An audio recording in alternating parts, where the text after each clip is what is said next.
it's Doda. Hi, it's Taylor. Hey, it's Vinny. Hi, it's Lael.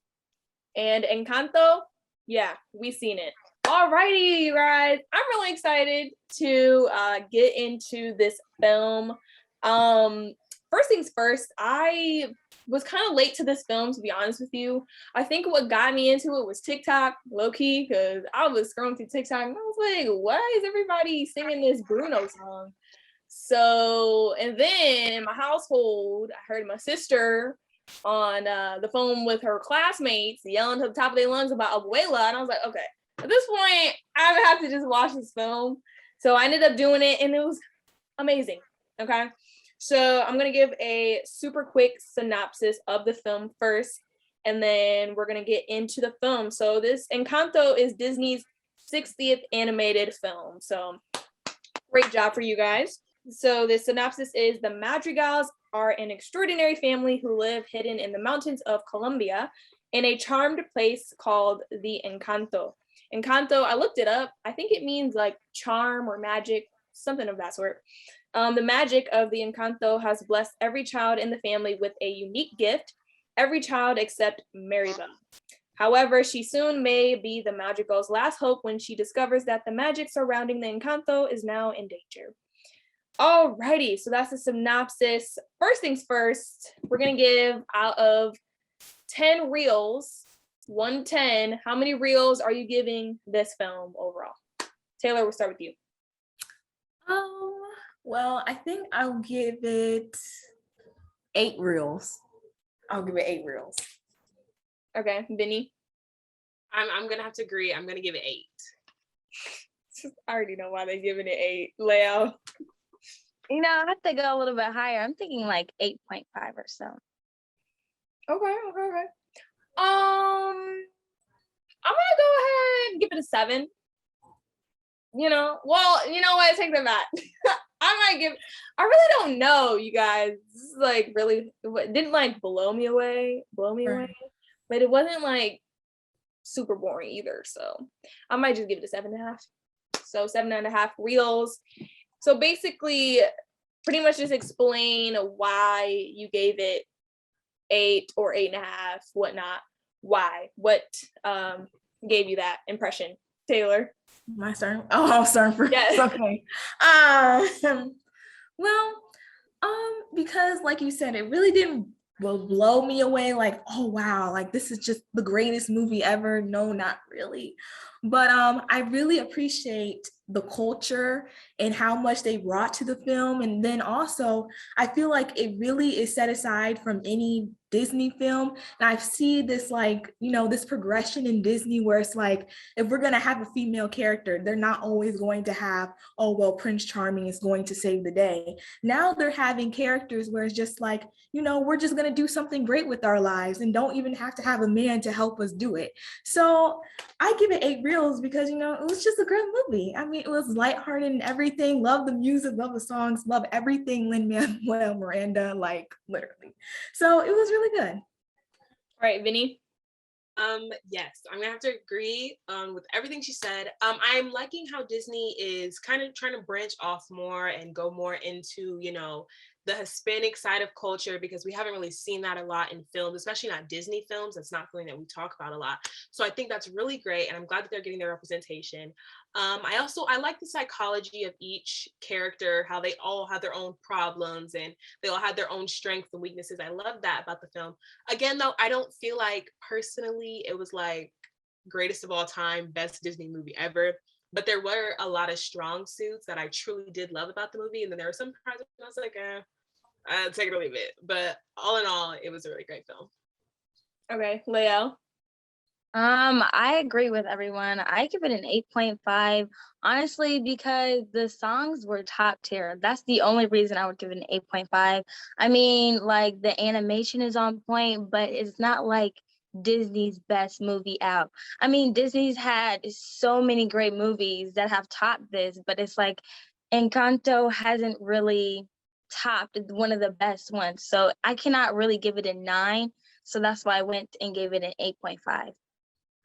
Yeah, I agree with all of you guys. It didn't necessarily blow me away. Like my issue with it was that there really wasn't a I mean to say that there was a villain, like there I guess the only opposing factor was Abuela at some point. And then like the whole film was like everybody was like downing Bruno until we like got introduced to him. But like other than that, it was like kind of confusing in that aspect.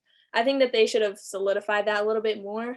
But other than that, it was a really great film. Speaking of Lin-Manuel Miranda, okay, this dude, you guys, at this point, it's like he's about to do every Disney film as far as the music, and apparently he helped write it as well.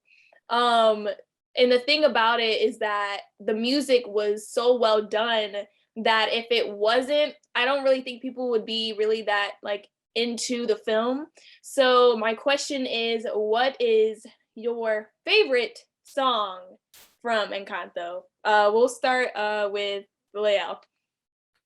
Okay, I would have to say We Don't Talk About Bruno. That is the number one. The one that is kind of running up against it, though, is the beginning song, The Family Madrigal. I have to get that one. Okay, Vinny. Okay, so this is like, so of course everybody loves that We Don't Talk About Bruno, and again, that was a great song. Love that. But I personally really liked Waiting on a Miracle. It was such a touching song. I really did like that. And it's either that one or I don't remember what the other song was called. I think it was like Dos Yorguitas. I don't know. Sorry, I don't know how to speak Spanish, but it was the two caterpillar song. It was a two caterpillar song. Wow, love that one. That was great. Love that song so much. But I'm definitely gonna say Waiting on a Miracle. Okay, Taylor. Hands down, We Don't Talk About Bruno. Like, and let's just say, like, I really do appreciate Lin-Manuel Miranda because, you know, in the creative process, they were trying to make sure like they're actually representing Colombia. So for them to go to the actual country of Colombia and, you know, to hear their music and to hear their culture, they really tried to execute it well in this song. And I actually really loved it. I do like Waiting on a Miracle as well, but you know, it's not like that. It's not like that Let It Go from Frozen or that, you know, that high pitched voice, you know. But you know, she did good. Yeah, mine, like, first of all, the first song, The Family Madrigal, when I watched the film, I was like, this is it. If this is about to be for the rest of the film, then great, okay. Because it was some part at the end of that song, and I was like, got upbeat. I was like, hey, Lynn, let me talk about Lynn. Lynn know what he's doing, okay? But then I think I heard, what is it called? Pressure? Something like that. Surface pressure. Surface Pressure. That was a really good song. I really liked how they did that one as well. So yeah, I really liked the whole soundtrack was amazing. They even had a full Spanish song. Actually kind of confused as to why they didn't put subtitles, because I was like just watching like, oh cool, I don't know what they're saying now, but it was cool. And apparently I guess the end credits was the English version of that song, so that's cool. All right, so the next question is, what do you think the meaning of Encanto was? Like, what did the film mean to you? Like, what was the overall theme in your opinion? And we'll start with Vinny. Think the overall theme was, and I think this is just like, this is coming from me, okay? I wasn't watching no videos, okay?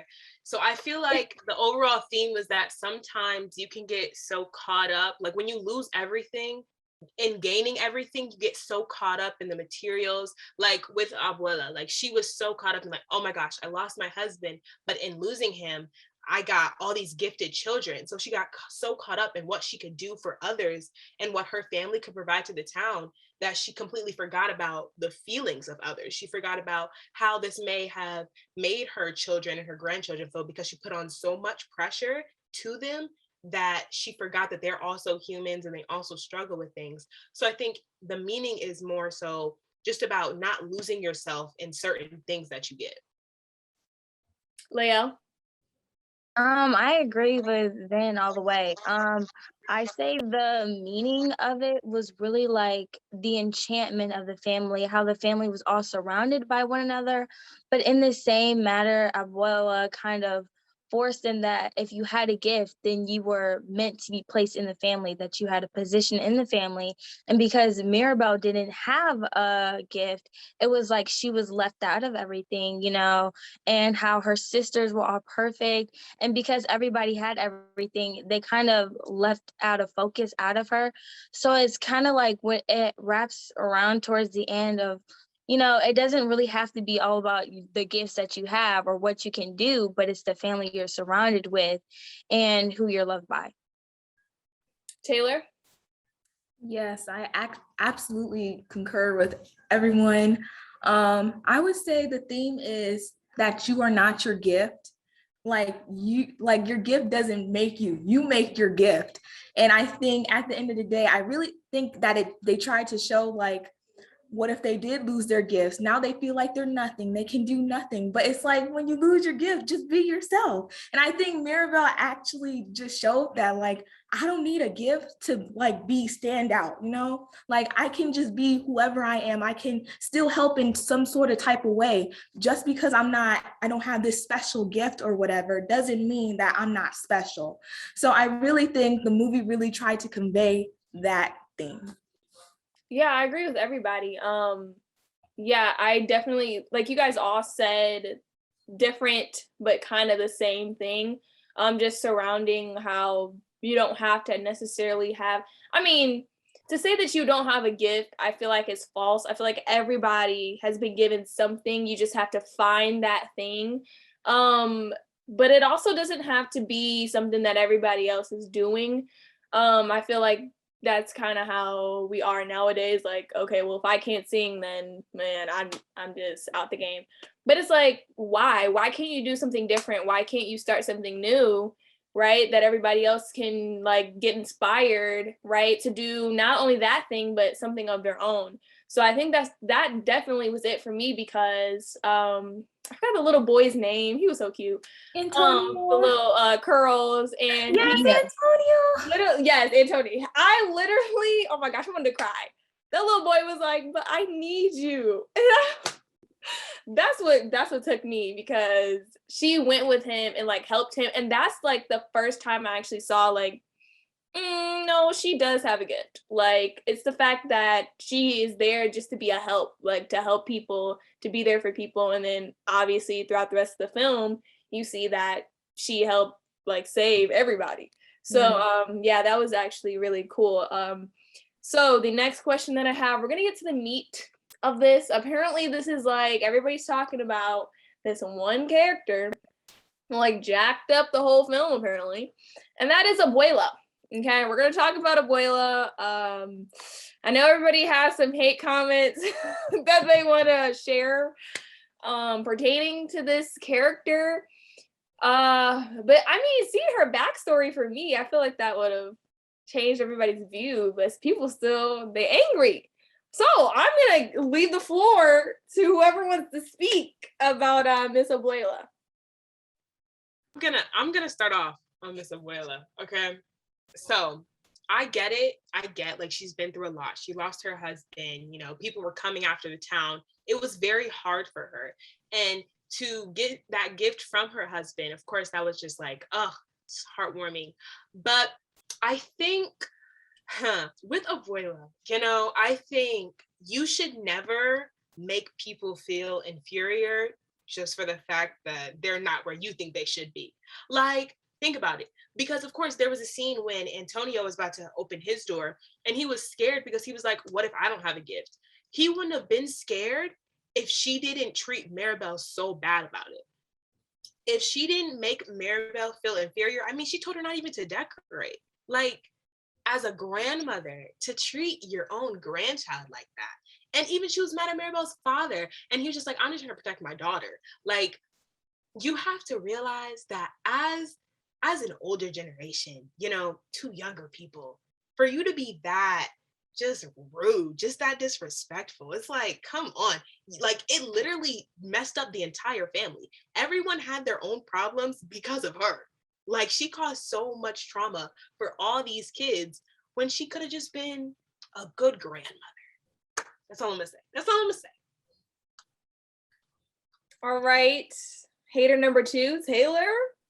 You got something to say about it?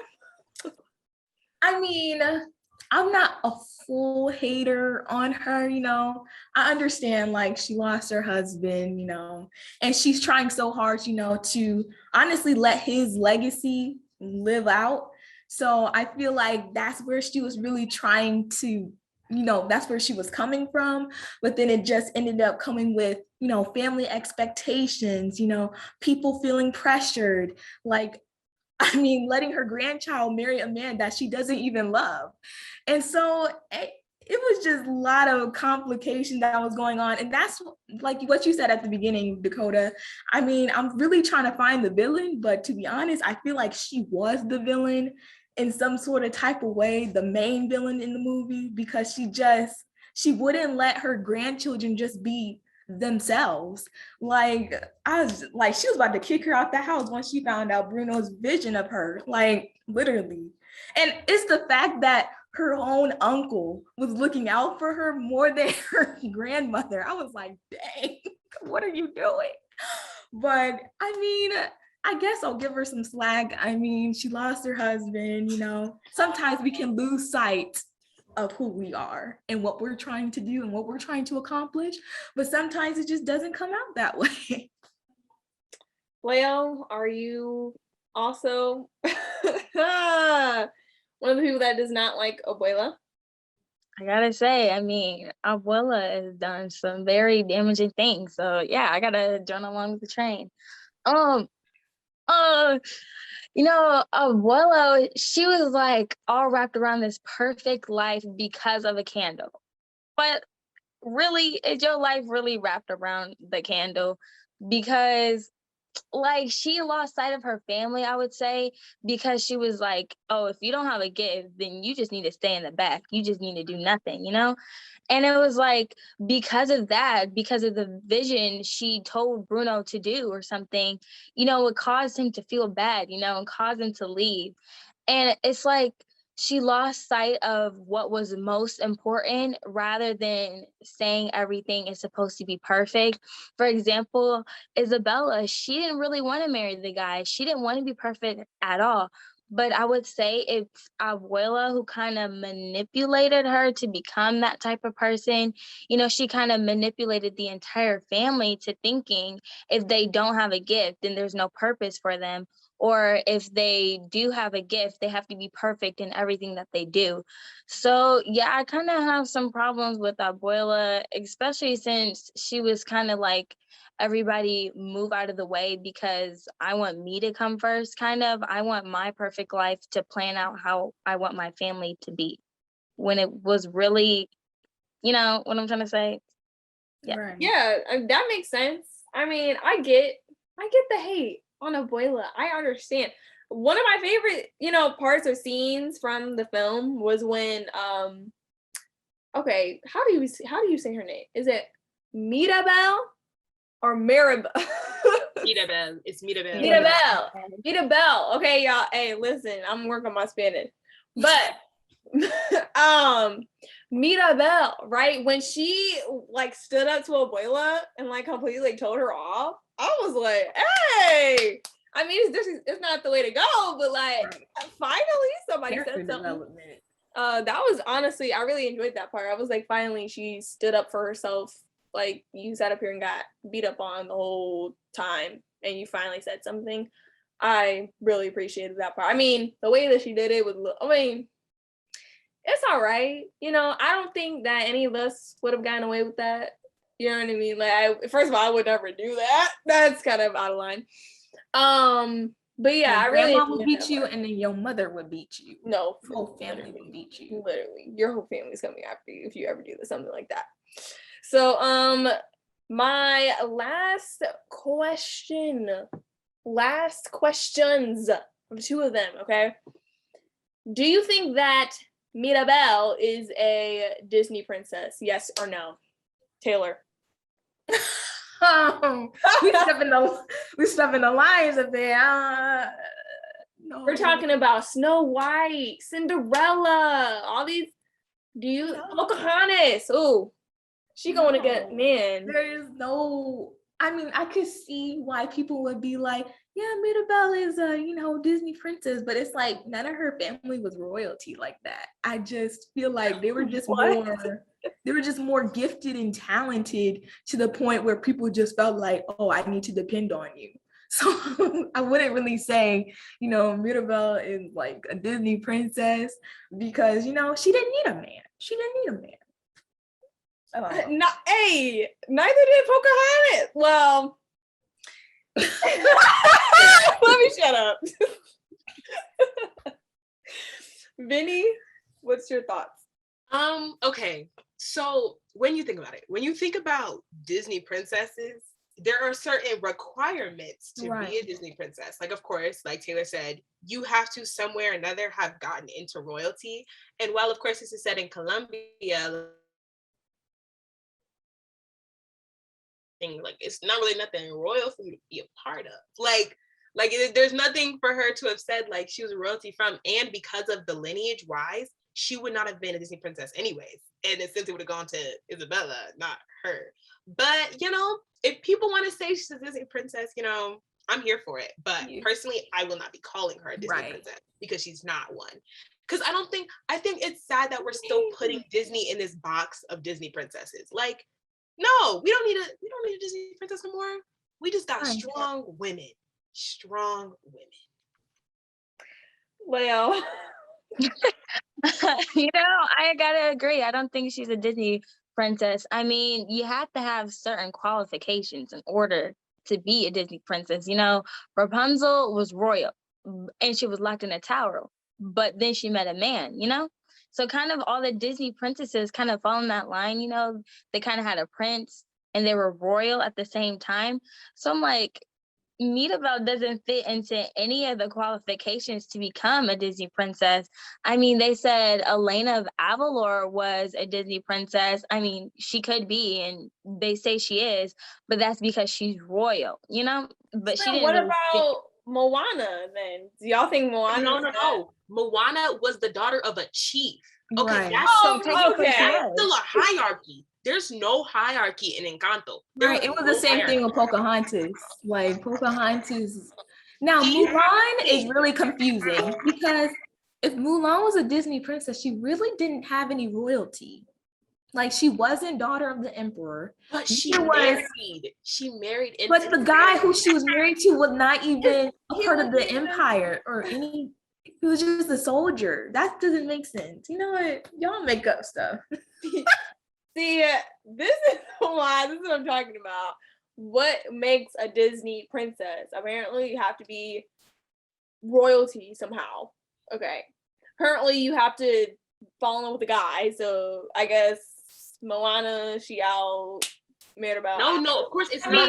You don't have to.